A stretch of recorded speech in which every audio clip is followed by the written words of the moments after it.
Hi everyone, hope everyone's having a great week. I want to share with you a short thought on this week's Torah portion. In the beginning of the Torah portion, we read of the story of the three angels visiting Abraham. And as we know, Abraham, despite the fact that he had just had a circumcision, he was in tremendous pain.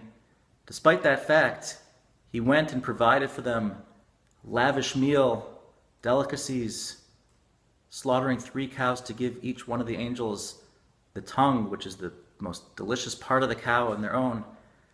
And Abraham spared no cost and extended himself despite the pain that he had in providing this ultimate chesed, this ultimate kindness for these guests.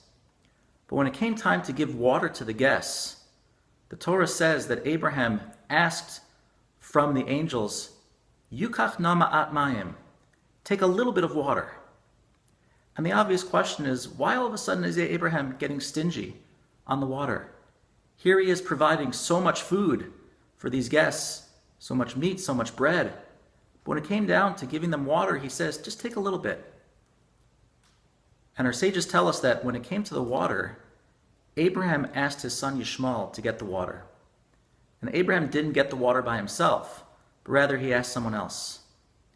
And Abraham's sensitivity to his son was so great that he didn't want to make his son overburdened and overwhelmed. And Abraham felt, just because I want to do kindness, just because I want to provide for these guests, I shouldn't have to work my son to bring water back and forth.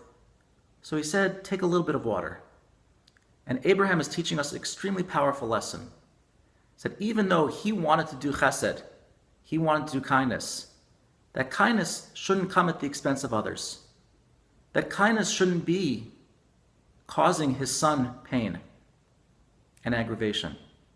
And just because Abraham wanted to do a mitzvah, it shouldn't come at the cost of Yishmael feeling upset that he has to go back and forth, schlepping the water.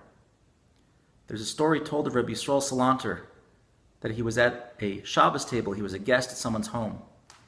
And when it came time to wash for the challah, to wash his hands for the hamotzi, his students noticed that he only took a little bit of water.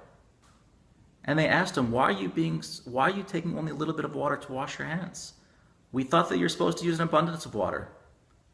And Rabbi Salanter answered that the maid of this home, she has to go down to the well to get the water. She has to go and schlep to bring this water to us. Why should I use so much of it and have to make multiple trips? The sensitivity that Avraham shows, that even though he wanted to do a great mitzvah, but that mitzvah shouldn't come at the cost of others. And we should learn a lesson from Abraham, that even while we're out running, trying to perform chesed, trying to do kindness in our community, to our friends, to our family, we shouldn't hurt others on the way. We shouldn't inconvenience others while we're trying to do mitzvah. The sensitivity that we learn from Abraham, should serve as a reminder to us that even while we're doing chesed, even while we're doing kindness, we should keep in mind the others around us as well. I wish everyone a great week and Shabbat Shalom.